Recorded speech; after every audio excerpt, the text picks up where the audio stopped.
మార్కాపురం ప్రమాదానికి సంబంధించినటువంటి ఇప్పటికే 13 మంది మృతి చెందారు. దాదాపు 18 మంది క్షతగాత్రులు కూడా ప్రస్తుతం వైద్య సేవలు అందుతున్నటువంటి పరిస్థితి. అసలు ఈ ప్రమాదానికి సంబంధించినటువంటి విషయం పైన అధికారులు కూడా రియాక్ట్ అయ్యారు. వారు ఏం చెప్తున్నారు ఒకసారి చూద్దాం.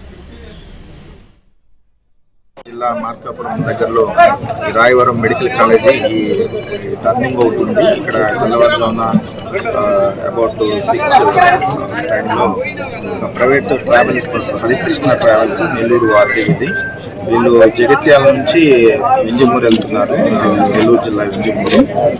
ఈ బస్సులో ఈ యాక్సిడెంట్ జరిగే టైంకి 41 మందిలో ఇప్పుడు మనం 18 మందిని హాస్పిటల్కి మైనూరు ఇంజరీస్ ఉంటే వాళ్ళకి హాస్పిటల్కి పంపించాము. ఇక బస్సులో మనకంటే ఆనవాళ్ళని బట్టి 13-14 మంది బర్న్ అయినట్లు కనిపిస్తుంది. బట్ ఇంకా నంబర్ ఇంకా 4-5 పెరిగేటట్లు ఉంది. ఎందుకంటే 41 మంది ఉన్నప్పుడు మనకి అక్కడ 18 మంది కనిపిస్తున్నారు. మిగతా వాళ్ళు ఏమైనా దూకి వెళ్ళిపోయారా లేకపోతే చూడాలి. ఇలానే ట్రావెల్స్ కాంటాక్ట్ చేశాను. అతను నెల్లూరులో ఉన్నాడు హరి అని. అతను చెప్పడం ఏంటంటే బస్సు అనేది వాళ్ళు హైర్ చేసుకున్నారని చెప్తున్నారు. ఆ తర్వాత ఈ బస్సు సంబంధించిన ఎవరెవరు 41 మంది డీటెయిల్స్ కూడా పంపిస్తున్నారు. అది రాగానే మరి ఏ ఊరు వాళ్ళు ఏంటనేది చూసుకొని కూడా వాళ్ళందరికీ బంధువులకు వాళ్ళకు కూడా ఇంటిమేషన్ ఇస్తాం. ఫ్యూ ఆపరేషన్ జరుగుతున్నాయి. అంటే ఫైర్ వాళ్ళు, పోలీసు, రెవెన్యూ, మిగతా డిపార్ట్మెంటల్ ఆఫీషియల్స్, పబ్లిక్ కూడా.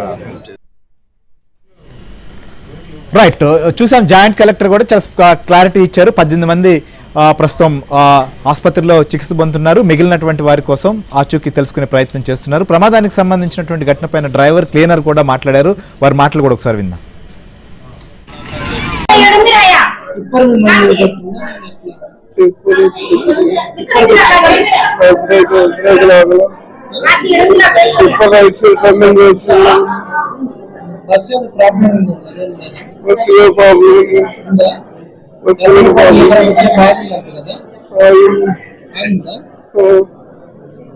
చేసుకుని వచ్చాను.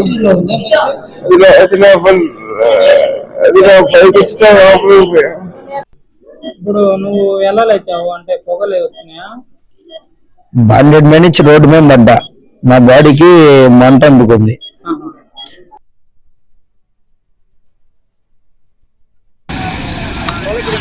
జనాలు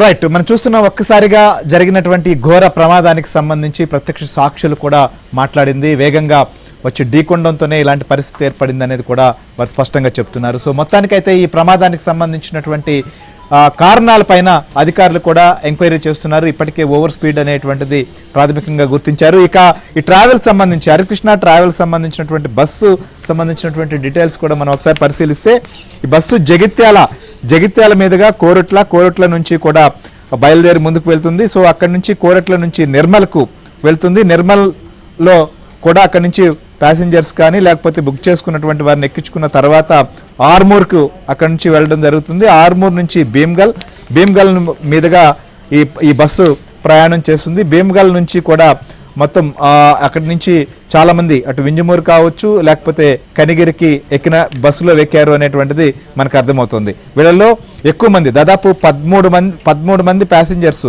మొత్తం ఇటు కోరుట్ల సంబంధించినటువంటి వారు కూడా బస్సులో ప్రయాణించడం జరిగింది. అక్కడి నుంచి నిర్మల్కి సంబంధించి దాంట్లో కొంతమంది ఉన్నారు. వారు కాకుండా వింజమూరు, అట్లనే ఎక్కువ మంది మనం చూసినప్పుడు నెల్లూరు జిల్లా, ప్రకాశం జిల్లాలో కూడా కనిగిరి అసెంబ్లీ నియోజకవర్గం పరిధి కావచ్చు, అట్లనే నెల్లూరు జిల్లా పరిధిలో ఉన్నటువంటి ఉదయగిరి అసెంబ్లీ నియోజకవర్గం పరిధిలో ఉన్నటువంటి వివిధ ప్రాంతాలకు సంబంధించినటువంటి వారు అనేది వీరిలో తెలుస్తోంది. సో ఆ రూట్గా ఈ బస్సు ప్రయాణం చేస్తుంది. ఆ తర్వాత ఇక్కడి నుంచి కూడా మొత్తం ఇది వింజమూరు వరకు ప్రయాణిస్తుంది. సో ఆ మార్గ మధ్యంలో ఎక్కినటువంటి వారు, బస్సు బుక్ చేసుకున్నటువంటి వారు, ప్యాసింజర్స్, వారికి సంబంధించినటువంటి డీటెయిల్స్, ఎవరెవరు మధ్యలో దిగిపోయారు లేకపోతే ఎవరు చివరి వరకు జర్నీ చేసేందుకు ప్రయత్నం చేశారు, వారిలో ఎంతమంది ఇప్పుడు చనిపోయారు, ఎంతమంది ఆసుపత్రిలో చికిత్స పొందుతున్నారు అనేటువంటి లెక్కలు కూడా తీస్తున్నారు. దీనిపైన కొంత క్లారిటీ వస్తున్నప్పటికీ ఇంకా పూర్తి స్థాయిలో డీటెయిల్స్ రావాల్సి ఉంది. సో ఇప్పటికే ముఖ్యమంత్రి చంద్రబాబు నాయుడు దీనిపైన అధికారుల దగ్గర నుంచి వివరాలు ఆరా తీశారు. అలానే మెరుగైన వైద్య సేవలు అందించాలని చెప్పి కూడా అక్కడ అధికార యంత్రాంగాన్ని ఆదేశించడం జరిగింది.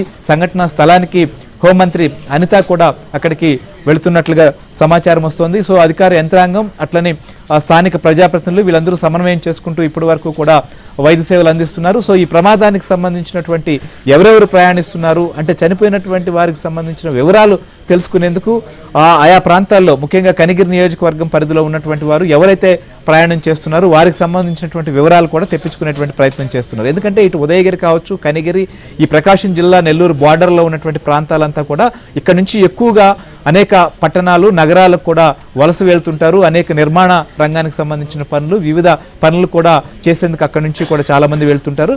అలా వెళ్ళినటువంటి వారు వస్తున్నటువంటి క్రమంలోనే ఈ ఘోరమైనటువంటి ప్రమాదం కూడా జరిగింది. సో దీనికి సంబంధించినటువంటి వివరాలు మొత్తం కూడా ఎప్పటికప్పుడు ఉన్నటువంటి పరిస్థితి పైన కూడా లైవ్ అప్డేట్